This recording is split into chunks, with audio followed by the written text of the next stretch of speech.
Good afternoon to everyone. What a very special day this is for us here at the Atlantic Council in the Hariri Center. Not only do we have a very distinguished guest of honor here, we are marking today, sadly, the change in status, not the departure of Dr. Mohsen Khan from resident economic expert in our center to non-resident. But it's only that, and we intend to take full advantage of his expertise and wisdom in all that we do here. It's also my very first official program as director of the Hariri Center and vice president at the Atlantic Council. So let me mention my name for those of you who don't already know me. I'm Francis Ricciardone. I go by Frank to my friends. I know a lot of you, many of you are my old friends around the room. Until about 2 weeks ago, I was a member of the U.S. government and diplomat, and I've now moved to the Atlantic Council because I have admired the work of the Council and the Hariri Center so much, and the role that such public policy institutes play in American democracy and in the formulation of our foreign policy. And I think it's in recognition of that that we're able to attract such distinguished speakers as we have in Dr. Ahmed Galal. We were just sort of reconnecting over the years since I've been in Egypt, and I was reaffirming my confidence, my own personal conviction, which was certainly an official one of the government that I was serving as a salaried employee, that Egypt truly is, was, remains, and will remain a strategic partner at a time when the President of the United States is talking about regional strategy, and we'll be speaking to the American people tonight. There is no more strategic stakeholder in our common interest in regional stability and development, I believe, than Egypt. And so to have one of Egypt's leading public intellectuals and economic thinkers be with us today could hardly be more timely. Dr. Galal, thank you so much for coming. I should mention a note of thanks also for the Middle East Institute, another leading public policy institute with which I've been affiliated. I've been a member and supporter over many years. Indeed, you're here on a program sponsored by the Middle East Institute. It's out of their kindness and generosity that they agreed to share you with us in advance of the full program. Well, also your friendship with Miret and others among us here at the Hariri Center. So we're taking full advantage in the Middle Eastern way of friendships and personal relationships to have you here. This is a very strategic moment. I should say, as a housekeeping matter, as usual, please silence cell phones. Did we establish on the record, off the record? We are on the record. If that suits you, Dr. No problem. Galal. We are all concerned about Egypt's influence in the region, its strength, and its prosperity as a fellow stakeholder in regional stability and prosperity, and I know you'll be speaking with that. Before I turn to you, though, may I also ask Dr. Khan, since he is in this day of transformation to non-resident status, also if you would like to suggest a couple words of beginning before Dr. Galal takes us. Thank you very much, Frank. Yeah, this is a day of transition for me. It's true. I think Dr. Galal and I have known each other for a long time and corresponded quite a bit over the years. We had a brief discussion outside before we came in as to who's going to do what in this presentation. And so I think the way we sort of agreed was that he was going to talk about developments in Egypt, and particularly recent developments in Egypt. And I'm sure he will touch on the future outlook too. And that I would focus much more on the future outlook and economic policies that Egypt should be undertaking. And so I think that's pretty much the way the division of labor, right?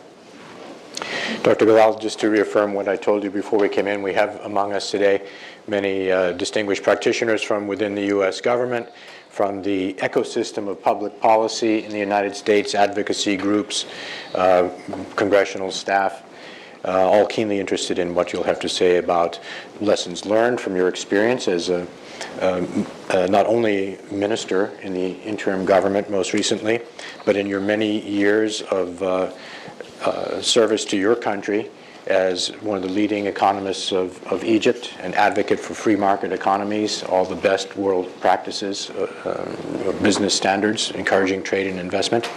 Lessons learned from your period in government, the way ahead for Egypt, and also a note, you are here in Washington, D.C., how you see the United States, whether as a government or business community, stepping in to rebuild that strategic partnership with one of the most important players in the region. Dr. Galal, thank you so much for joining us. Thank you very much, Mr. Chairman, and I also want to thank Mohsin and Miret for making it all happen. Otherwise, things don't happen by accident.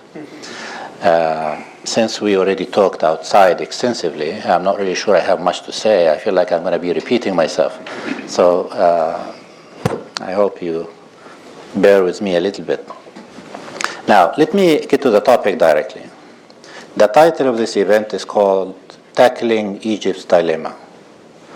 The presumption is that Egypt has a dilemma. I am not going to argue that Egypt is not facing difficult economic times, political as well. That I am not going to argue because, in fact, we have more than our share of it. What I would be arguing, though, in these brief remarks, and there will be a chance for a Q&A afterwards, is that Egypt is actually moving reasonably well, navigating reasonably well its political and economic transition. You need to remember that transitions do take time. In Eastern Europe, on average, it took about 12 years. When you think about Egypt's period of transition so far, it's only 3.5 years. So you cannot say, well, okay, well, transitions are not working, this and that. No, Egypt is making progress in transitions, in its way on the transition, both politically and economically. And even though there are imperfections, even though there are detours, even though there are some reservations here and there, the fact of the matter is progress is being made. And I would even argue further to say that even detours are healthy. When you get a little virus and you get a little sick, your immune system becomes stronger. So in fact, even when something doesn't go very well and you learn and you may take corrective action, that's actually good for you. Makes you stronger, makes you mature. So Egypt is moving reasonably well. That's what I would argue. Egypt is making progress, navigating its transition politically and economically reasonably well. And that does not mean that the task is over and transition is complete. On the contrary, there are a few more years to go. That's basically it. The prospects, if things work well, are very positive. That's really my story. So now you can fall asleep. I'm not going to say anything new other than what I've just said. I'm an economist by training, so I would be focusing a lot more on the economics than on the politics, but it's very difficult nowadays when you are going through transition to separate the two. In fact, it's impossible to separate the two. And anyone thinking pure economics in transitions is missing the point. So let me tell you what I'm going to be saying, how I'm organizing my talk. I would say a few things about, first, how was the Egyptian economy, how was the scene like in June of 2013? And how we characterize the nature of the problem, and how we thought about dealing with the problems.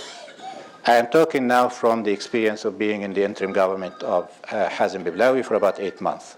The current government is continuing with the same. So the diagnosis of the problems at the time, the way we shifted policies to move with the problems, is what is continuing today. So that's one part. I want to explain a little bit how we saw the nature of the problem, because by understanding the past, you can actually say something useful about the future. Second, I want to say a few things about the factors that made a difference in the way we thought about dealing with the problems.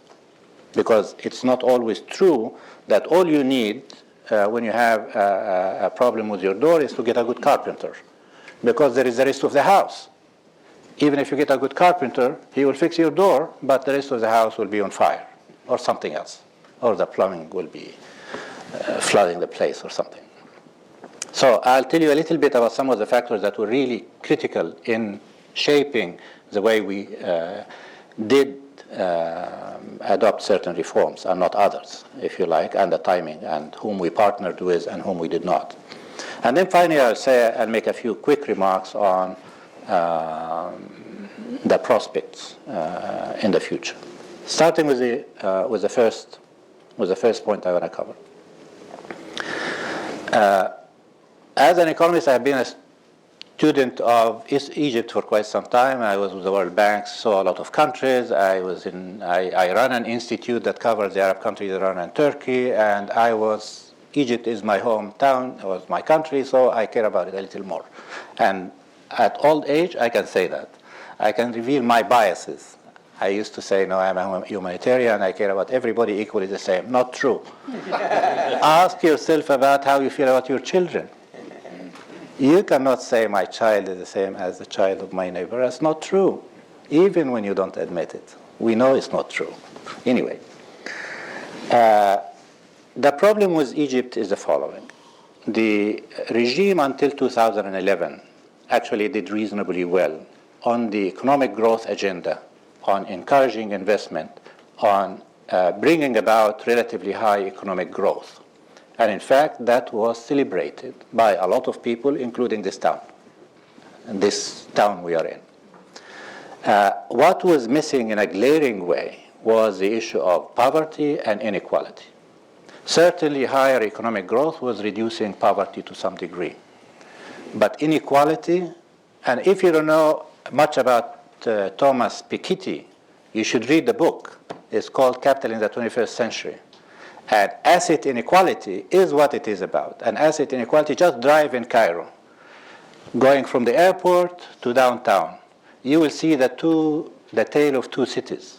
You will see the very poor, those who are living miserably, and you will see people in compounds with golf courses and everything else that goes with it. Inequality and poverty were not of concern to the regime until January 2011. Grow today, trickle down, it's going to take care of it, everybody will be happy ever after. January 2011, there was the awakening, the uprising, the Arab Spring. You get the name that you like. But there was a big change. The trouble on the economic front is that if we had economic growth and we were moving into macro balances and inequity or inequality was getting lost, the disruption of the economy made sure that we had all problems. During the period January 2011 to June 2013, Egypt had three problems. That is how we diagnosed it in June 2013. Egypt had macro imbalances, budget deficit 14% of GDP in June 2013. Public debt, total public debt was something like 94% of GDP. That's enormously high. Inflation was in double digits. Unemployment was rising, open unemployment 14% of the labor force, and that not to talk about those who are discouraged. Unemployment among females has gone up enormously. Among the youth and first-time job seekers have shot up. So, moreover, the poor who could not afford to be unemployed joined the informal sector, getting jobs that are totally indecent, to use the expression of the ILO. The ILO talks about decent jobs and indecent jobs. Indecent jobs are the ones that don't have, you don't have a contract, you don't have a social insurance, you don't have, the informal sector was an absorber of the shock. June 2013, the macro imbalances were totally out of whack. Economic growth for the 3 years between June and January 2011 and June 2013 averaged something like 2%. In per capita terms, Egyptians were not seeing any improvement, none whatsoever, on average. And then poverty has gone up. It used to be some like 16, 17% in the 2010, end of 2010. It went up to 26%. And I am talking about extreme poverty, not just poverty. That is using the World Bank's yardstick of $1.25 a day, not $2 a day. $2 a day, you go up to 40% of the Egyptians are poor. You cannot have a country. This is what we inherited, basically. An economy that had macro imbalances, that has sluggish economic growth and high unemployment, and over and above, rising poverty and glaring inequality on the asset side. Anyone coming to government in July, as we did, and thinking that all you need was a program with the IMF to bring about greater macro stability was missing the point gloriously. Would be dealing with 1 out of 3 problems. People on the street woke up and they are not going to lie down before actually getting some returns. I mean, they didn't revolt for nothing. You cannot tell them, I'm going to bring about macro balances today, and then tomorrow you are going to get some benefits, and you're going to get some growth, and you're going to get some equality, greater equality. So we had to come up with a reform agenda that deals with all 3 problems within the time horizon that was available to us. We are an interim government. We entered as an interim government. We're planning to leave as in a few months' time. In fact, as far as I'm concerned, in my job, the job that I have had before and I have now, they told me, how long are you gone? I told them either 2 weeks or 7-8 months. So they told me, we'll keep your job for you until you come back. That's basically it. So we knew that we are there to, it was almost, I didn't go to the military, to do the military service when I was young, because I am the only son, and that's a rule in Egypt. So I felt I was doing my military service at the age of 60 plus. Anyway, our reform agenda was reoriented. The discussion of economic issues between January 2011 until June 2013 was basically an economic reform agenda that is focusing fundamentally on improving macro balances. What we came up with said, this is not going to work. You want to activate the economy, you want to bring about macro balances, and you want to do something on the social side. That is the formula. How you do it, that was the trick. We decided we are going to go for stimulating the economy rather than squeezing the economy. That's basically the formula.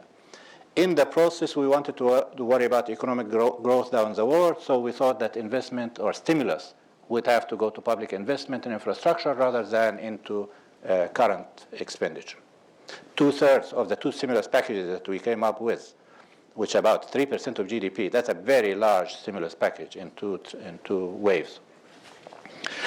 2/3 of it went to public investment in infrastructure, and the rest was for dealing with some social, you had to do something on the social side, some reforms that will address the poor. We were lucky to have, as a Minister of Finance, I knew before I joined the government that the central bank had a deposit of $9 billion, that the dollars were spent, but the equivalent in Egyptian pounds were sitting there as a deposit for the Ministry of Finance. So I decided I'm going to take this $9 billion, even before the Gulf comes in. I decided to take the equivalent of that $9 billion. I used half of it to reduce the overdraft toward the central bank, which means reducing my public debt and my interest rate and easing the pressure on the budget. And the other half I used for 2/3 in public investment and 1/3 into social programs. That is the formula we went by. We knew, well, later on we got support from the Gulf, for which we are grateful. And we did another stimulus package that resembles very much. We designed it along exactly the same lines to serve, activate the economy today, and benefit economic growth down the road. I think I'm not doing very well with time, right, Mr. Chairman? I think you can take another few minutes and 7 minutes or something? Take the conversation. Sure. Okay. That'll be fine. So anyway, we did that, but we also knew that you cannot live off money coming from outside. We knew that the economy has to be self-sustained. Our answer to this question was, one is that we initiated a set of reforms that will ensure some sustainability. And simultaneously, we were counting on the dividend because the economy is operating below capacity right now. The potential of the Egyptian economy is something like 4.5% growth rate. Right now, we are growing at 2%. You can benefit a great deal from using existing resources rather than from new investments. So at least make sure that you are utilizing existing capacity more fully before you work too hard on new investment anyway. This is the old Keynesian economics. I'm not inventing anything. This is what we were told in the 30s to deal with the depression. The Egyptian economy is running through difficulties. What do? You stimulate demand. So that's the formula. Then we initiated a set of reforms, at least on the fiscal side, value-added tax, real estate tax. We prepared a very serious reform agenda of the energy subsidy, and it was ready to be done. And the agreement was basically it was going to be implemented immediately after the voting on the Constitution. And the voting on the Constitution was in January. It came 2-3 months later, but it did come. That was fully prepared already. The idea is energy subsidy accounts for something like 25% of public expenditure. That's too high. No government, no country can survive. The single most important act that the government I belong to prepared for and the current government has taken was beginning to remove the energy subsidy. And the plan is to remove it over a period of 3 to 5 years. From the beginning, we didn't want to cause a shock. You cannot, when you have that much subsidy, when the distance between the prices, local prices and international prices is huge, you cannot shock everybody by doing it overnight. You need to do it overnight, and you need to announce it so that people actually prepare themselves for doing it. All right. I can go on and on and on, but I'm not going to do that. I'm going to say a few words about my second point and what are the factors that governed a great deal of the way we thought about doing things. One, politics is more important than economics. We know that countries make progress when they build their political institutions in an intelligent way. If you are like me reading John Robinson and Daron Acemoglu, in their book called Why Nations Fail, you will get one single idea that we fully ascribe to, which is countries make progress because they have good, inclusive political institutions. Definitions and this and that, go and read the book. But no country could do it without good, solid, inclusive political institutions. Distribution of powers and the Constitution on the one hand and liberty on the other hand, and you have maturity, you have to practice as well. You cannot just have it on paper. You have to have it on paper and you have to practice it. And it takes time for everybody to get used to it. So we knew that, so if we had a choice along the way between doing one piece of economic reform now as opposed to building one of the pillars of political institutions, I would go for the political institutions any time. So having a constitution, having free presidential elections, and then now we are going to have parliamentary elections, this is a lot more important than any economic reform that you can do. So that was one thing that governed the way we operated. Second thing is that we knew this is a transition for the Egyptian economy. So we knew that we are having a hard time. Tourists are gone, FDI is not coming. Too many of the normal activities for the Egyptian economy are not there by virtue of missing security and the political stability and the political institutions. We knew there will be a major political dividend from doing the political reform. So we were counting over time that the economy, when you do the political reform, you're going to get that political dividend, if you like, in economic terms. That is the second thing. And the third thing we're counting on is basically people woke up and they are not going to be satisfied with not getting what they demanded in the first place. Let me say a few words about the future.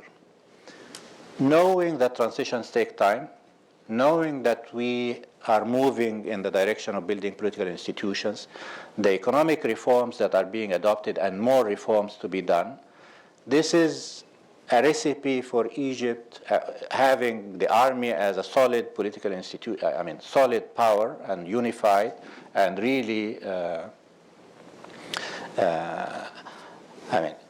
I'm very grateful to the army. As an Egyptian, I'm very grateful to the army. Only need to look around and look at the other countries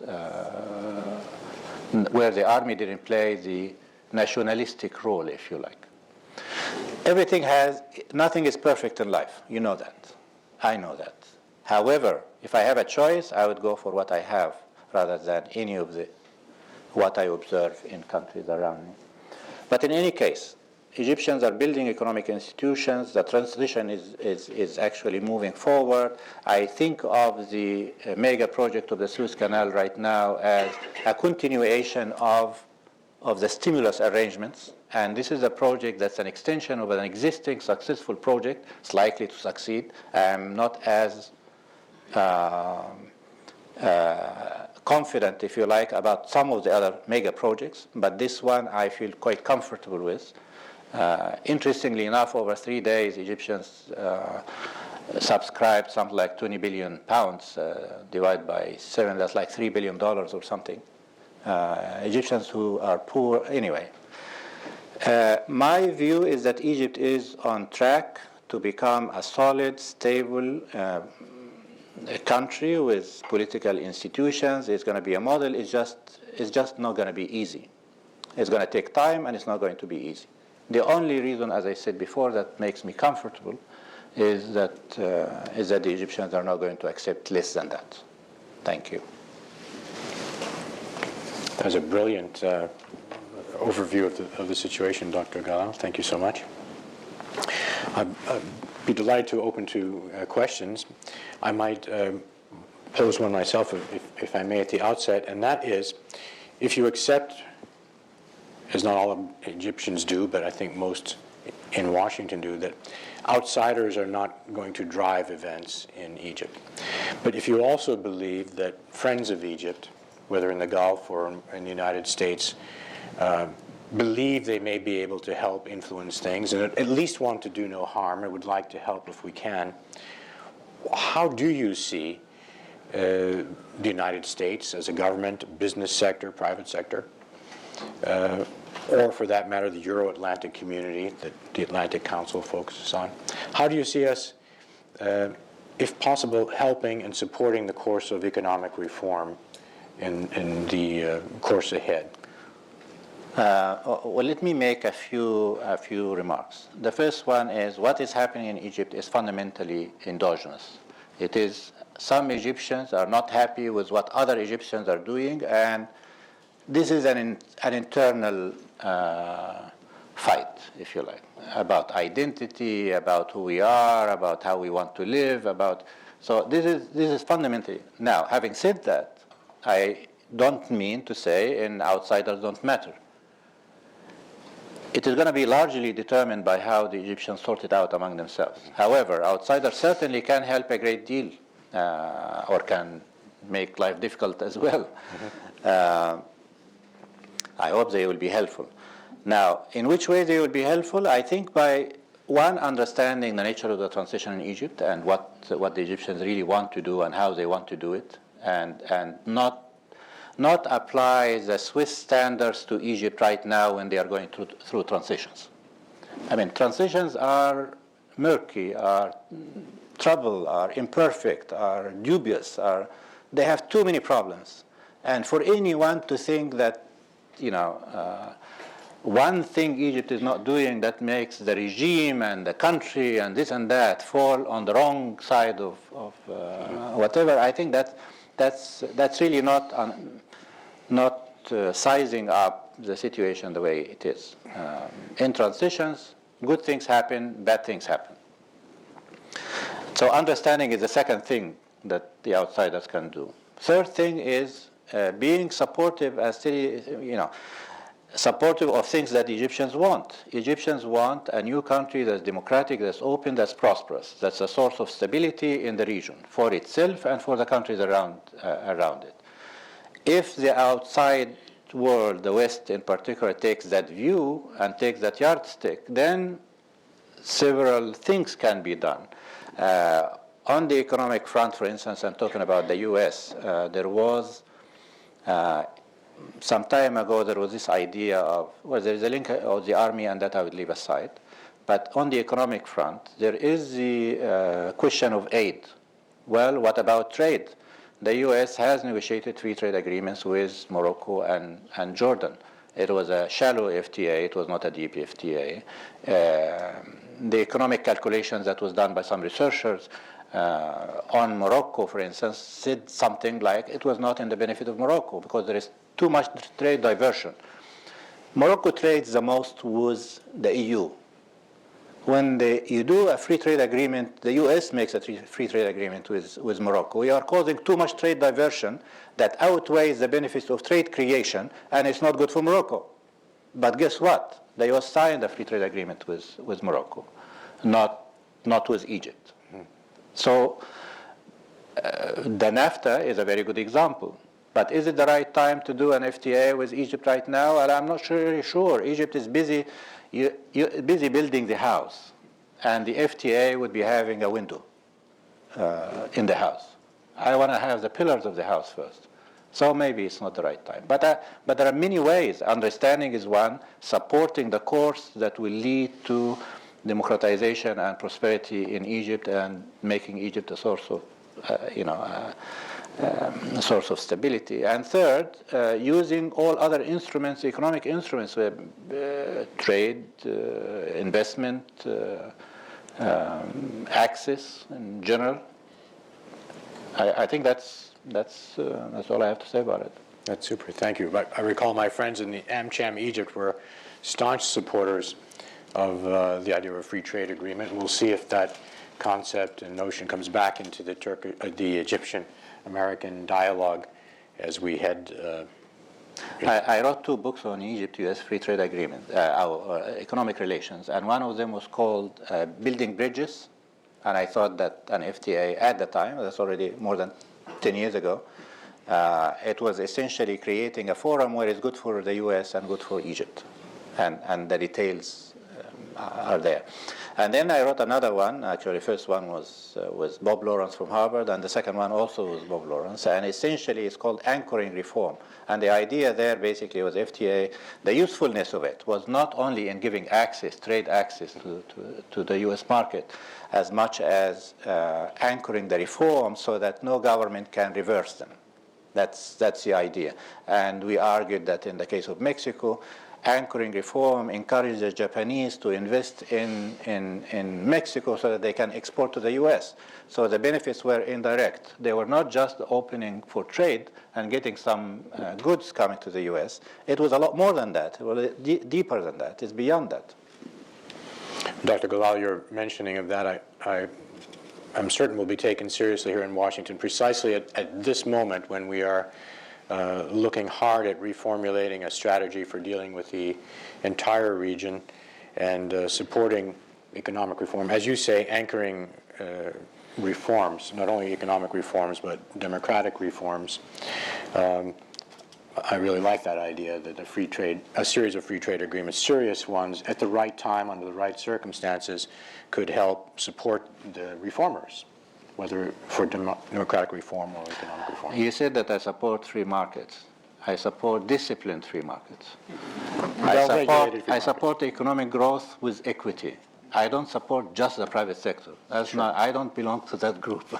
Otherwise, I would be rich and I wouldn't be here. So.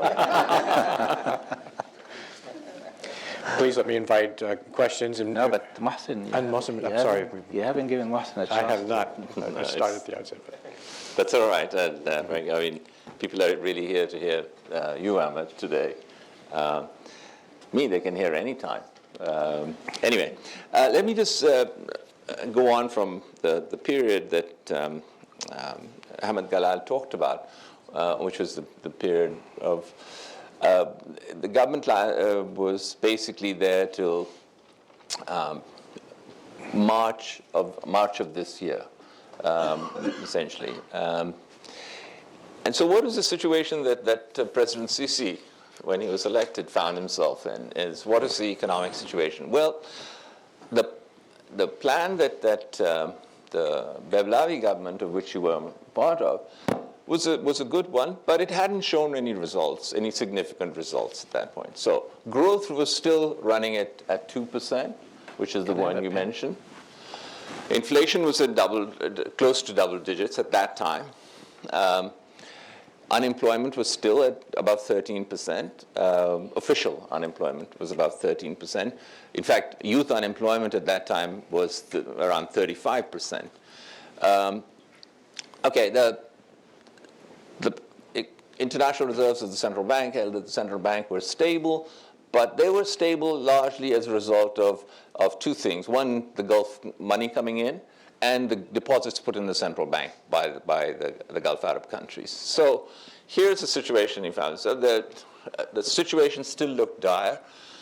One of the reasons, of course, that had been, that Ahmed mentioned, I completely agree with, which is that with the collapse in private spending and private consumption and private investment, the government has to step in. And certainly did the two fiscal stimuluses, and you and I have corresponded on that, the two fiscal stimulus packages, which amounted to about $8.5 billion, were the right thing to do at that time. The thing that had been forgotten in all this sort of euphoria about the fiscal stimulus is that fiscal stimulus, particularly if you're engaged in investments in infrastructures that take a long time to show up in growth and economic development. So the fact of the matter is that it was not unexpected to someone like me or to economists that by June of this year, the fiscal stimulus packages had not resulted in a higher growth rate. Indeed, the growth rate now we are estimating for the fiscal year that ended in June was only 2%. So that was the situation. Now, there were, of course, some positive signs too, but they had more to do with the politics than to do with any economic policy when President Sisi took over. And the positive signs were, the stock market was booming, absolutely skyrocketed. Businessmen's expectations about the future were very positive. Foreign exchange reserves, as I said, were stable. International banks were advising their clients to go long in the Egyptian pound because the pressure on the exchange rate had been taken away. So there were some positive signs, but the economic situation was dire. And now there was the government of President Sisi faces twin daunting tasks. One is the macro stabilization part of it, which has to continue. And the second is to try and correct the major fault lines in the economy that had emerged after the 2011 uprising. They were there all the time, but they had been masked by a very high growth rates of 6-7%, around 6% during let's say the 5 years of the Ahmed Nazif government. So in a sense, they existed, these fault lines: high rates of youth unemployment, crony capitalism, widening income inequalities and wealth inequalities, rising poverty, etc. Things that Ahmed has mentioned. So the Sisi government has to do these two things. And so the agenda is a very long one that, if you start thinking about it and sit down and say, what are the reforms that Egypt needs to do? You can come up with, and you can just make up a laundry list of the reforms that need to be done in the country. And, I think that everyone sort of familiar with economic reform packages knows what these are. I mean, you have to reduce public sector employment, which represents still today a quarter of total employment in the country.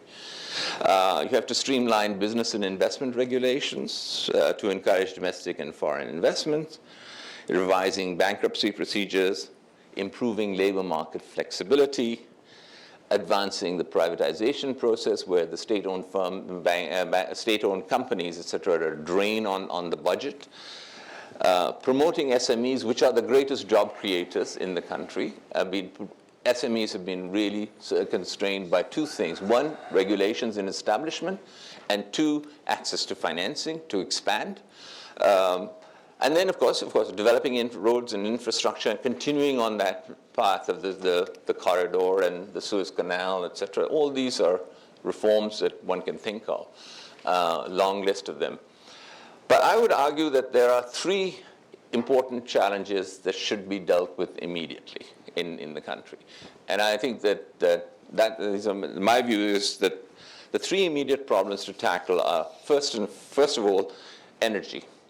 The acute shortage of energy that exists in the country right now. Now, a lot of people argue that yes, energy shortages, and that will also take time. And I will come to that point. But the proximate cause of the energy crisis in Egypt that Egypt is facing is shortage of inputs and materials. Basically, Egyptian power runs on oil and gas, and shortages of oil and gas, which because of other, of shortages of foreign exchange, if you like, have created a major problem for them. If you look at the picture that is painted, I mean, basically the capacity. I mean, I agree. Admittedly, some of the power plants that exist in Egypt are old and antiquated and need modernization, etc. But total physical capacity in Egypt is about twice what total consumption is right now. So it's not just a capacity problem. It's first what Ahmed was talking about income. I'm talking about energy, to at least bring energy production and energy supply to capacity without the new investments. So what do you need to do that? That's the challenge. And the three things I would suggest in which, interestingly enough, the government has started to move on this.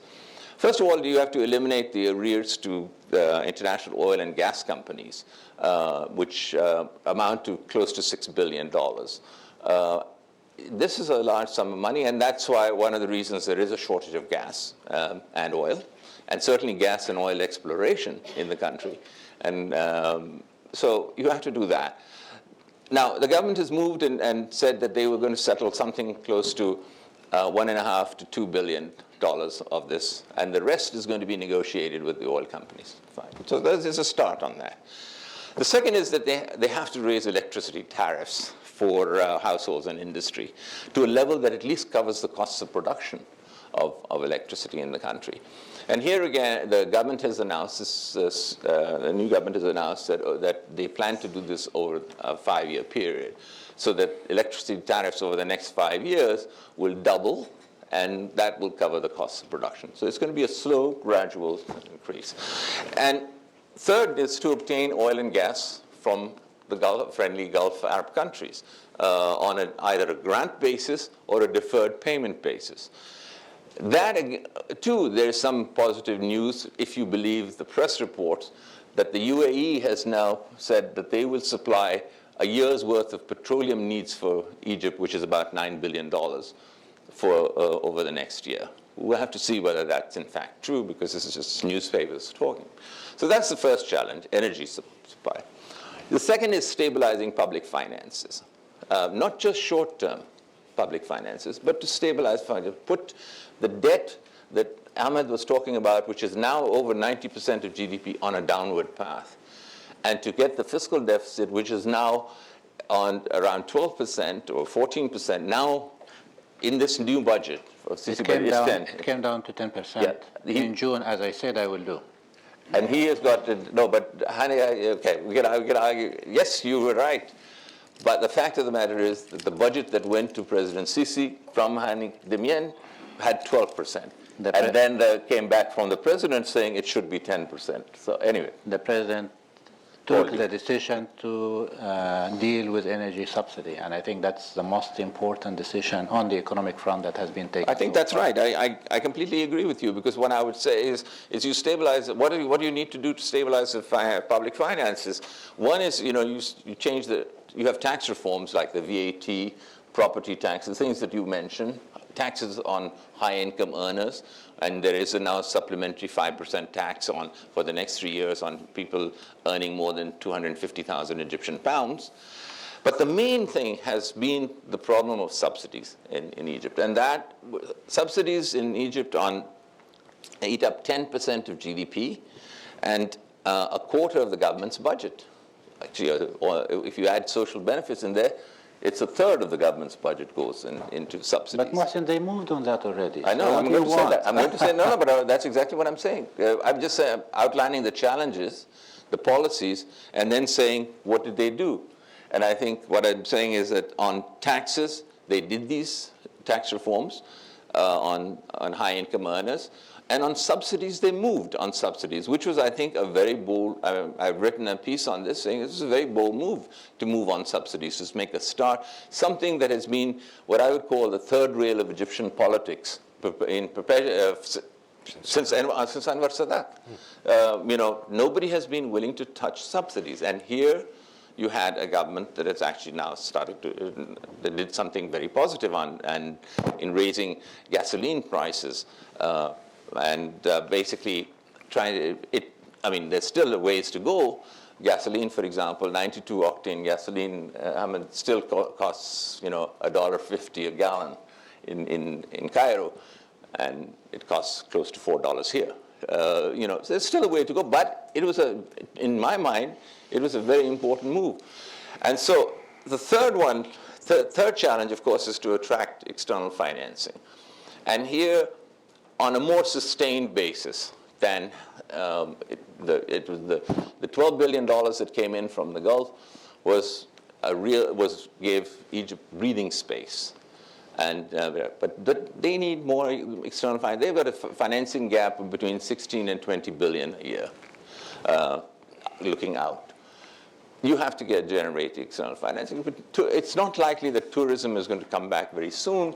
It's not likely that private capital is going to come back very soon. But the point is that you have to get it. Now, what should they do in that regard? Of course, we know that that there's a donors conference coming up in February of next year that King Abdullah of Saudi Arabia has called for, to discuss what the international community can do in terms of providing external financing, and we'll wait to see what that would be and how much they would be. The second area which the government should do and is now there's talks about doing is float bonds in the international capital markets, either with it's something, I feel that right now with the international capital markets being so flush with liquidity and desperate for returns, that Egypt could in fact get easily sell $2 to $3 billion worth of bonds at more expensive than what the price they would be paying for their loans from the Gulf, obviously. But it's possible. It would establish them in the market as well. They could also get a guarantee from the GCC, a loan guarantee for these bonds, in which case the price of these bonds the cost of these bonds would decline very significantly. Unfortunately, it seems to me that the $1 billion loan guarantee that President Obama promised in 2011 to Egypt doesn't seem to be mentioned at all, even though if it were to happen, I don't know if it's completely off the table or not. People in government would probably know better than I do. But, the way Tunisia is borrowing at 2.5% using the U.S. Guarantee. And the third area where Ahmed and I disagree, or have had disagreements, is I would be pushing for an IMF program. An IMF program wouldn't, apart from the financial resources it would generate, which I think could be quite substantial. People talk about between 5 and 6 billion. I don't see why it couldn't be between 7 and 8 billion at very moderate interest costs. That's the financing part. But I think there's the advantage of having an IMF program, along with all the things that are going on in the country now, is fundamentally that it sends a very important signal to the international markets that Egypt has got its economic house in order. The economic program that Egypt has been endorsed by the international community via the IMF. It would also free up money, certainly from other sources, but it would also give private foreign investors the signal that, look, Egypt is on its way, it's getting there, it's doing the right things. I myself having been in the fund, I'm not speaking on behalf of the fund at all, right? Having been in the fund, given what the Egyptian government has done yet and is likely to be doing in the next few, next year or so, I think this program will be completely acceptable. The existing Egyptian program will be completely acceptable to the IMF. I don't think the IMF is going to really ask for much more in terms of austerity or in terms of subsidy reduction or in terms of oil, gasoline prices. And this is going to be enough, I think. It would have been, had I been the director of the IMF at that, as I was in the past, but not now, but it would have been. So I think that Egypt, I just end with saying that I think Egypt is on the right track. There's, I expect the outlook to be more positive than the international agencies and banks are predicting for 2015. I think the fiscal stimulus will start pushing growth up beyond the 2%, that between 2 and 3% that people are the consensus forecast. But the fact of the matter is, I'll just end with saying this, no. But this is not going to be, I mean, even if you do all these things, you're going to get, growth not much more than 4 or 5% in the next couple of years. While it's equal to the potential growth rate, as Ahmed said, I think the potential growth rate is a bit more than 4.5%, but it is not sufficient. Egypt needs between 6 and 7% growth rate just simply to absorb the new entrants into the labor market, and not to even attack the stock of unemployed, but the new entrants, just to create sufficient jobs. And I think that is the task of the Sisi government. Fix the short-run problems is what my advice would be. Continue to move on the longer-term problems, long-term structural problems, and of which I would say, I would now characterize, and I think, Ahmed, you're absolutely right, is that basically you have to have macroeconomic reforms, macroeconomic stabilization reforms, you have to have structural reforms, and you have to have institutional reforms. Because without all three going on at the same time, these are the three pillars I assume you're talking about in this house. Without all this happening, then you're really going to get back to where you were. And one of I'll just end by saying, why people make this unfair comparison with Eastern Europe and transition countries and Central European transition countries, and it's unfair in the following sense. It is that the Arab countries around the Middle East, Egypt being the prominent member of that, haven't really had an economic model to which they can aspire to. Whether it's a free market, neoliberal, or it's a more government intervention, more inclusive growth, et cetera, et cetera. They have not had that. The Eastern European and transition and Central European transition countries had the European Union model, and they had no choice. It was put to them straight. You want to join the European Union at some point? This is the economic model you have to adopt. It has all these features. You have to undertake them all, both institutional reforms and structural reforms. And I think Egypt and other countries around the region have to find their own model and find their own way. That is one of the reasons that it is taking them so long, or has taken them so long, to get moving. Thank you very much. Thank you. We still do have good time for some questions from those who have come. Please do keep them brief and to the point. Perhaps we take a couple to start. May I ask you to identify yourselves as you ask the question, your affiliation, your name? And I should start from probably outside. Perhaps the lady. Okay. Hi, thank you. Yes, my name is Heba Al-Qudsi. I'm Bureau Chief of Sharq Al-Awsat newspaper based in London. Let me first welcome Mr. Gamal, Mr. Ahmed Galal. It's nice to have you here in DC.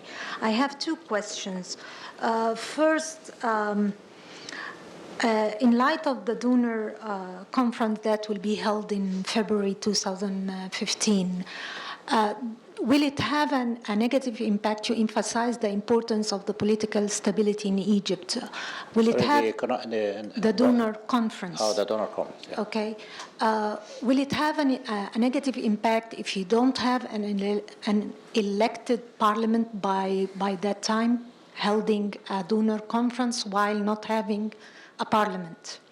My second question, I need you to comment on the huge public funding of the mega project of Suez Canal. Do you think this public funding can be an alternative to getting loans from international institutions like the IMF? Will it be an alternative in some other mega projects? Thank you. Should we take a couple things? As you prefer.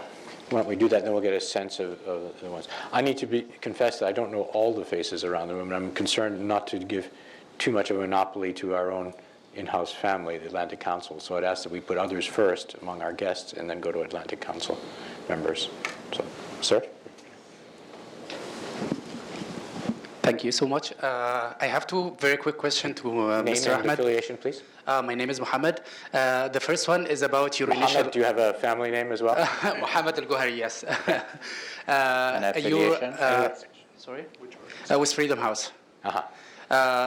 My first question is about your initial argument that Egypt is doing well in terms of transition, and I don't know what kind of transition you meant. I assume it is economic, but you listed like a long list of problems before the revolution and after the revolution, and I don't know how Egypt is doing well in terms of this problem.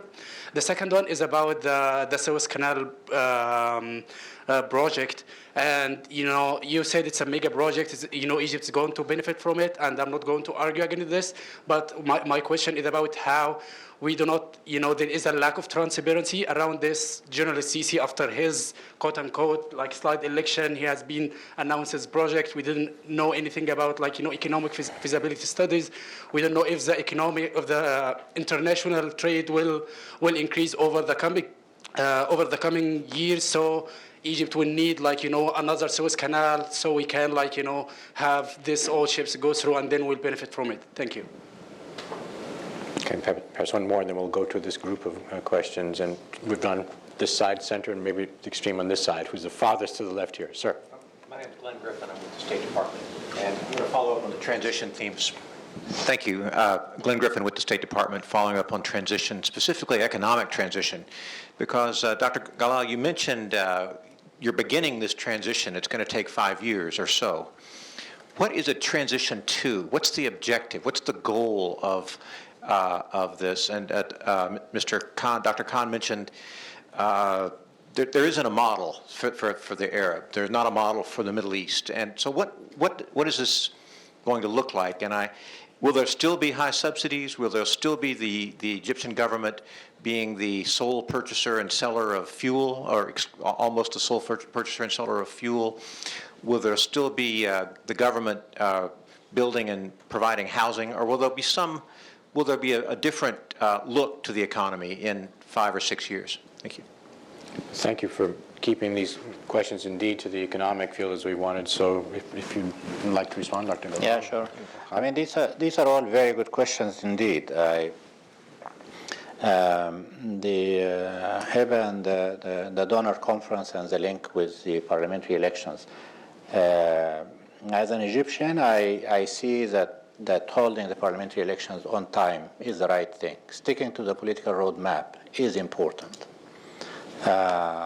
Because, as I argued in my presentation, I think having the right political institutions, even if they are imperfect, on time and earning that credibility is your best way of convincing the Egyptians to begin with and the rest of the world that you are serious about moving in that direction. Even when things are not perfect, that's still okay, it's better than none. I am not suggesting that I live with anything that comes my way. The link between the parliamentary elections and the donor conference, I think the donor conference needs to be figured out a little bit. I think the idea is there. I think the goodwill is there. I think the The Gulf has been very supportive of the transition in Egypt, and we all appreciate that.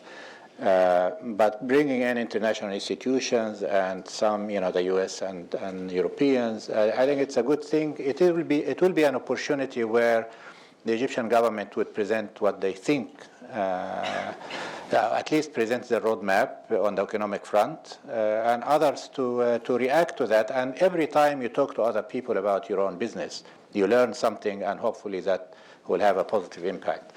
If it ends up also with agreements on some reforms for one, but also some financial arrangements for another, and I'm using the word financial arrangements deliberately to allow for the possibility of from grants to loans to anything in between. So that is yet to, I'm not sure the link between the two is that intimate. It is good for Egypt anyway to stick to the political roadmap, irrespective of a donor conference or not. So that's the first part.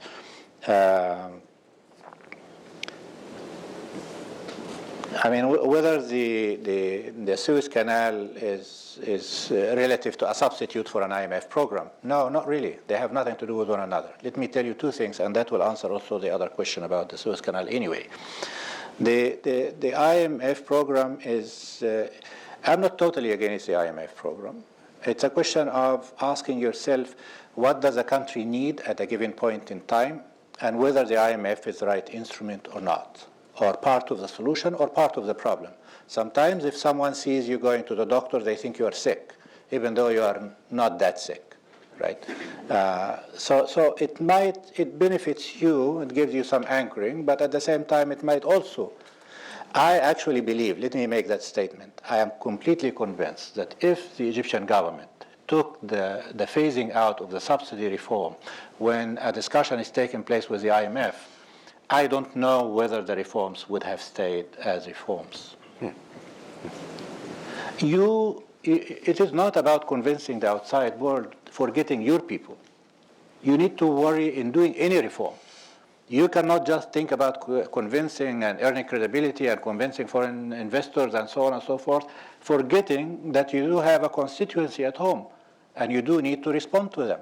I am suggesting, of course, that's a counterfactual. It didn't happen, so we will never figure it out, right? I can never prove that I am right. But I am arguing that there is a possibility that if the IMF was around at the time the government has taken the decision to phase out the energy subsidy, that decision may have had to be reversed.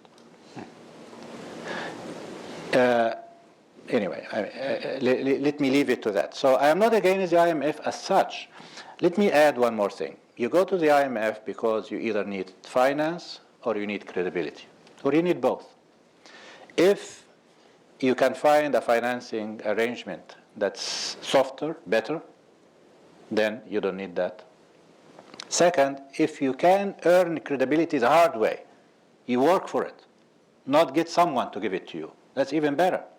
The fact of the matter is you go to somebody to get credibility when you cannot establish your own. If you do announce a reform agenda, if you stick to it, if people see you repeating, doing exactly what you said you're going to do one time after another, at the end of the day, they believe you. Why does it have to be the IMF? At one point in time, maybe the IMF is the right partner. That is a judgment for those in power to decide, not only taking the outside world into account, but also taking their constituency into account. And I would leave the IMF to that. On the issue of the Suez Canal and lack of transparency, I think you, Mohammed, asked that question. The Suez Canal project has been around for a very long time, since 2005. It's not a new idea.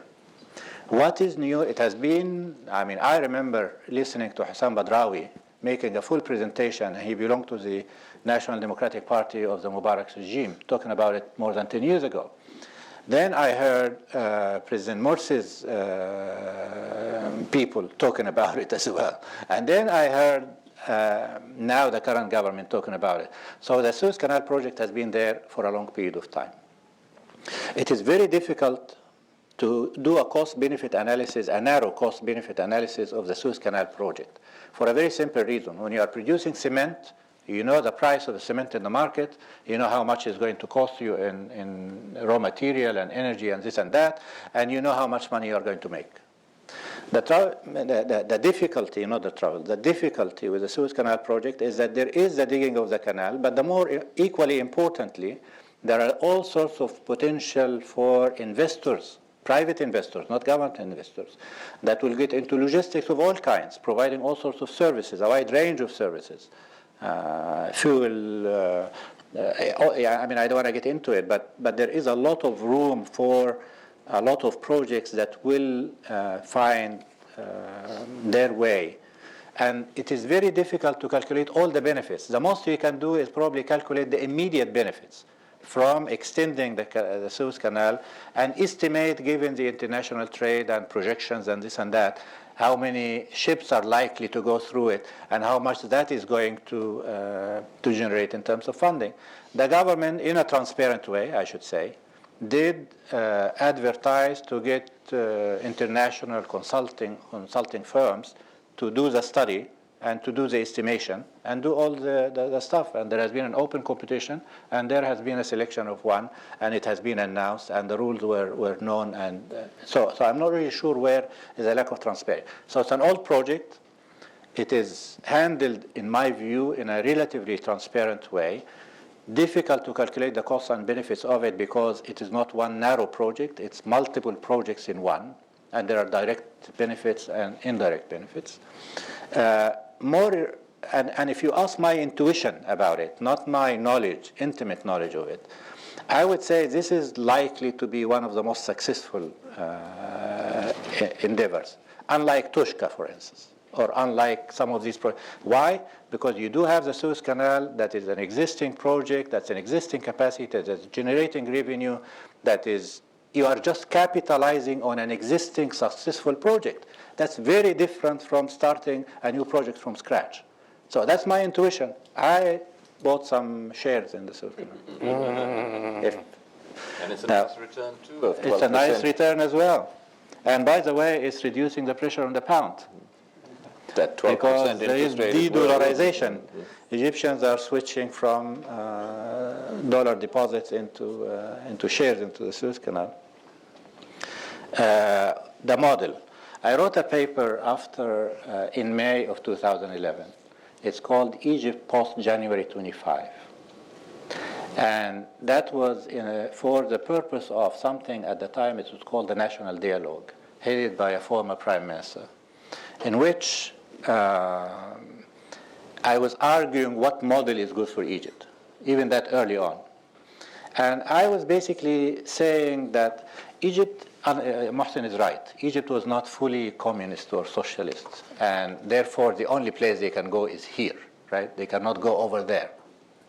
Egypt was in the middle to begin with, a mixed economy, an economy where the private sector and the government are operating at the same time. What was missing was not the role of the state as such, right? What was missing was the nature of capitalism that was taking place. It was a country and an economy that was basically shooting for benefiting the few at the expense of many. It was doing reasonably well. Quite a few were doing very well, and too many were not doing as well.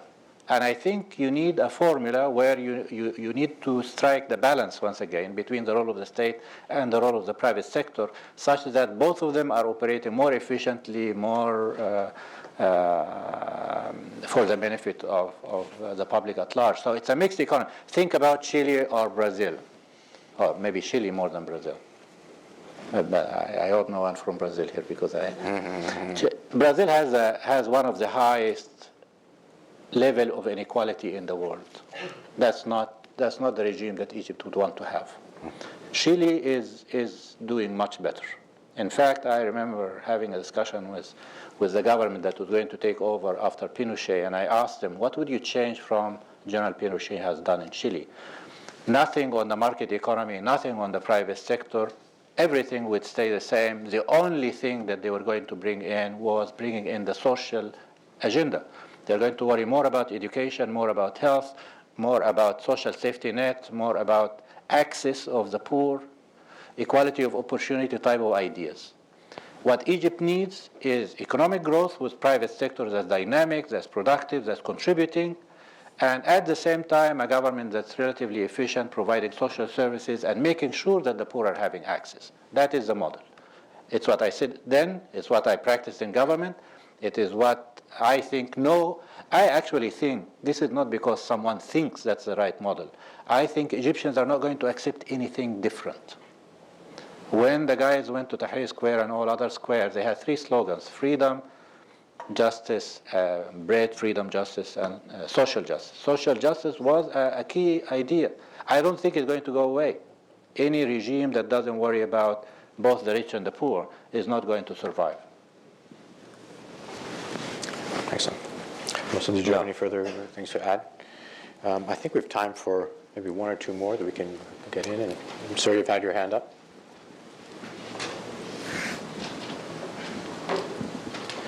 Good afternoon. My name is Joshua Volz. I'm also from the State Department. And both Drs. Galal and Khan spoke about the importance of energy and energy reform in Egypt, and Dr. Khan specifically about the shortage of supply. There's been a number of things in the press and steps that the Egyptian government has taken to address that supply issue in the medium to long term. But those are things that are going to take several years to come online, as well as the reforms that Dr. Galal talked about in terms of subsidies over the next 5 years. In the meantime, there's a kind of 12 to 48 month period of time that Egypt is going to have to make its way through, and we've seen the impact that those energy shortages can have on stability and on political reform and action that has been demonstrated directly by the Egyptian people in the streets. And I'm just wondering what the thought process is about how Egypt is going to manage that very short-term transition while the government has taken those important steps in the medium to long term. Short-term management of supplies. And do you want to respond immediately, or should we? I can talk about that right away. But yeah, I mean, in the short run, precisely what I was saying, you need to assure yourself inputs of both petroleum and gas. On the petroleum front, if in fact the UAE story is true, and that they have promised to give Egypt a year's supply of petroleum to fill a year's supply of petroleum needs, then you have got, my argument has been that in the short run, it is the shortage of inputs and shortage of gas and diesel.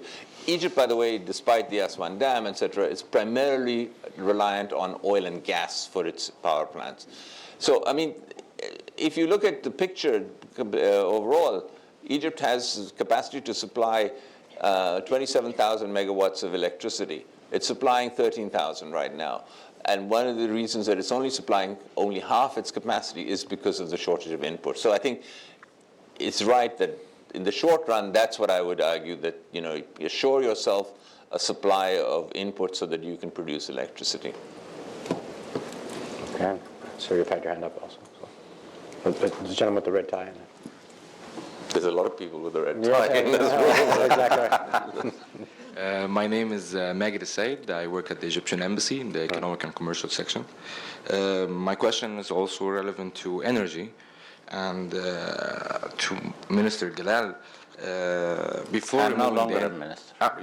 Sorry. My name is Ahmed Galal. Dr. Ahmed Galal. Before removing the energy subsidy, the government mentioned there will be parallel packages to make a relief on the lower income classes that will get affected from the energy removal of subsidy. What are those packages, and what is your opinion about the reaction of the society on the removal of the energy subsidy, since so far we were expecting a shock and nothing happened? So is it tension under the skin that will be revealed on the long run, or there won't be any reaction? Thank you.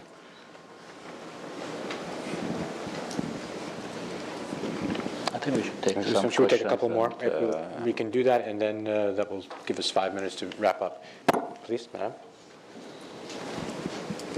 Thank you. Manar Ghunaim, Middle East News Agency. My question is for Dr. Khan. You have given a tough prescription for addressing the Egyptian economy. But I want to know your assessment as an international expert for the new Suez Canal. How could you see it? It seems that the Egyptian government is now pushing for such a project as a national project for the Egyptians, and that was demonstrated by the donations or the certificates that distributed by the Egyptians, and a good appeal for such certificates now. So do you think that this could be an alternative prescription that could give the Egyptian more hope rather than the tough one that you have said? And I know that the one that you have said, that this is the standardized one. Thank you. And maybe one more very quickly. Hussein Abdul Salam, Egyptian Commission for Rights and Freedoms. My question is about the military and the economy. Many academics talks about the size of the military in the economy, and some say between 5 to 40. So my question is, how large is their share, or how much do you think their share are?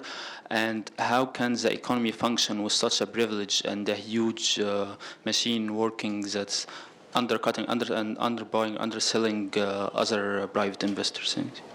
Excellent questions. Should we take those? And I think Suez Canal was largely touched upon before, but anyway, would you like to recap? You want to go? I think the issue of Dr. Galal described the Suez Canal project, which is, as he rightly points out, has been on, the blueprints have been there for a long time. This is not just, this is sort of an activation of the feasibility studies have been done. The one that the interesting one that that I thought was very relevant in the Suez Canal project. This is only one part of the Suez Canal project, which is the widening and the deepening of the Suez Canal, which is they did the feasibility study, then said how many more tankers can go through the Suez Canal at any one given time, and based on that, it's a revenue-making operation. So, I mean, in that sense, it's not only employment generation, it's not only going to create private industry, but it is a revenue-generating project. I would say one other thing. I mean, the focus is on the energy sector, which is, I wanted to mention, which is, it has been quite rightly, it's the cost and inconvenience for households. That's not the real economic cost. I mean, it's a cost, but it's not the economic. The economic cost has been on industrial production, where you find certain industries, for example, cement, which are operating at 50% capacity because they don't have enough energy supply. So I think, I mean, I'm sure, Ahmed, you would agree that, you want to first, without new investments, you first want to get to full capacity. And that's my sort of pushing the idea that try and sort out the energy shortages is precisely that idea. You don't, with the same amount of physical capital, you were growing at a much faster rate, and with the same amount of physical capital, you will still grow at a much faster rate than you're growing now. Thank you. And if you have a concluding summation, I've got an observation I'll offer. Let me actually respond rather quickly to some of the comments. I mean, on the idea of the energy shortages, this is the outcome of, we know that large energy projects, they take 4 years. A power plant, a new power plant, even if you had the money, even if everybody was giving it to you for free, you still will not have the increase in the new supply immediately. It's going to take 4 years to have a real increase in the supply of energy. Historically, Egypt was relying on the government building new power plants. Then they went for BOTs and the like, and private sector engagement under individualized contracts for quite some time. Then somebody decided, no, the BOTs are a bit risky because the government is the one that carries the risk, and the private sector is getting the gain, guaranteed gain. We know what happened in the East Asia with the East Asian crisis, and the exchange rate risk in a crisis was carried fully in the energy sector by the government.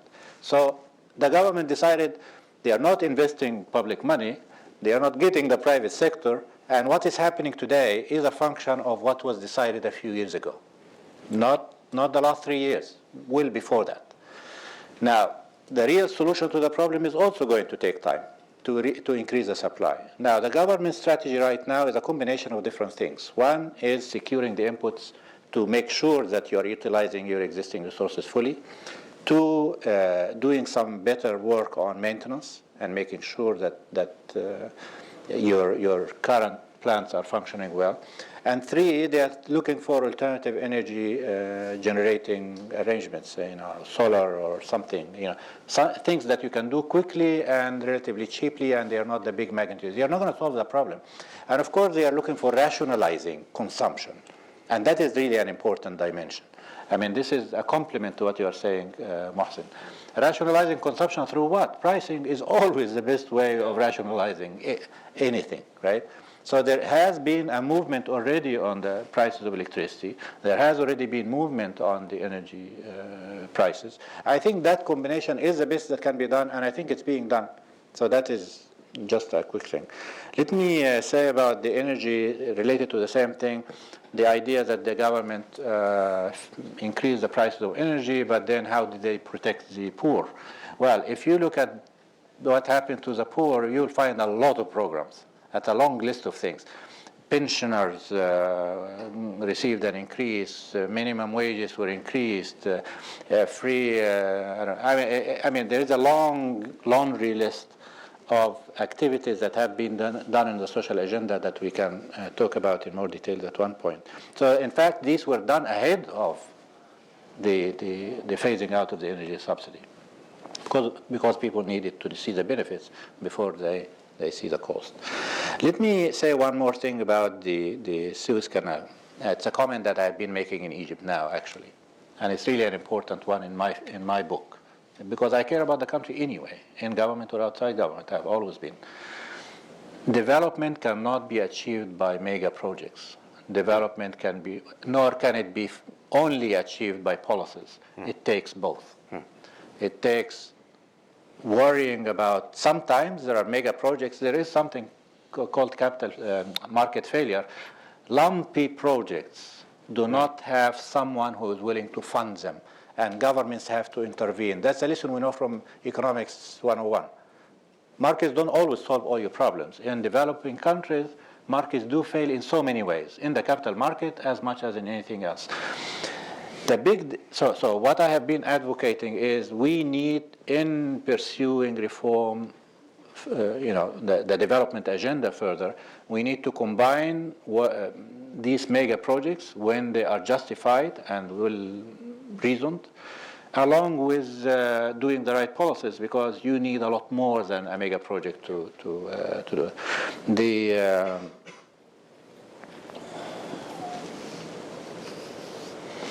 Yeah, I mean, I think there is the issue of the military, and I've been hearing that for a long time. I did a book in 1994 called Bureaucrats in Business for the World Bank, in which we tried to calculate the size of state-owned enterprise relative to GDP. And it turned out that the average worldwide is about 10%. In fact, at the time, both South Korea and India had exactly 10% of GDP. At the time, India looked like the state has massive influence in the economy, and South Korea was more market-oriented, whatever. In the Egyptian case, it was larger than that, 30%. So to begin with, we had state intervention in the form of ownership, much larger than elsewhere. There has been some privatization, but you need to remember that the large segment of the public sector is in utilities. And utilities are, by and large, still in state-owned hands right now. I mean, the telecommunication, the electricity, the water, all the utilities, essentially. There is some private sector involvement. Now, when the army is intervening right now, you need to understand, because this is something we have to debate. I mean, when we wanted to do this investment in infrastructure, we wanted to have a quick impact. Now, Mohsen is telling us he hasn't seen much of an impact. We knew that, by the way, at the time. we had two choices: either please everybody and do current expenditure, or do it the hard way and put it in investment, public investment. We know that the return is not going to be around when we are around, but I thought that it was the right thing to do, even if the benefits are delayed, because they are much higher and lasting than just spending and pleasing people today. In any case, we had a dilemma. We wanted to activate the economy. We wanted someone who can do that quickly and efficiently. The army is able to do certain things quickly and efficiently. Under certain circumstances, you do things that you wouldn't do under normal circumstances. So I think the level of activity of the army and the economy right now is almost by necessity rather than by choice. There is quite a bit of truth in what I am saying. There may be others, but anyway, that's all I want to say on it. Thank you. I'd like to thank Dr. Galal and Dr. Khan and all of you for coming. Let me sum up what I take away from this, and really quite striking.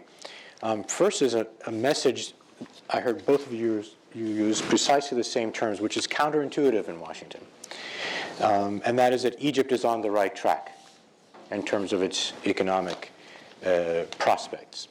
You've explained in some great detail, you've adduced facts that give that credibility. You've addressed mega projects like the Suez Canal, the role of the military, the public sector. You've touched on certain specific reforms.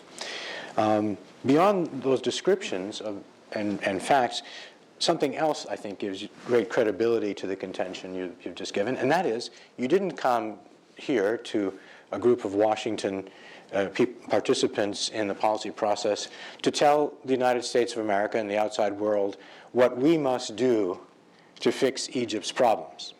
What I think gave great credibility, Dr. Galal, is it was all about the point you made very firmly. What is happening in Egypt, the problems, the solutions, is endogenous. It is, you spoke and continue about what we are doing, what we must do, what we Egyptians must do. I think that gives your message that you'll be delivering at the conference at MEI on Friday great credibility and impact, and indeed this has been quite a teaser for your Friday program at MEI, where I hope to hear you again.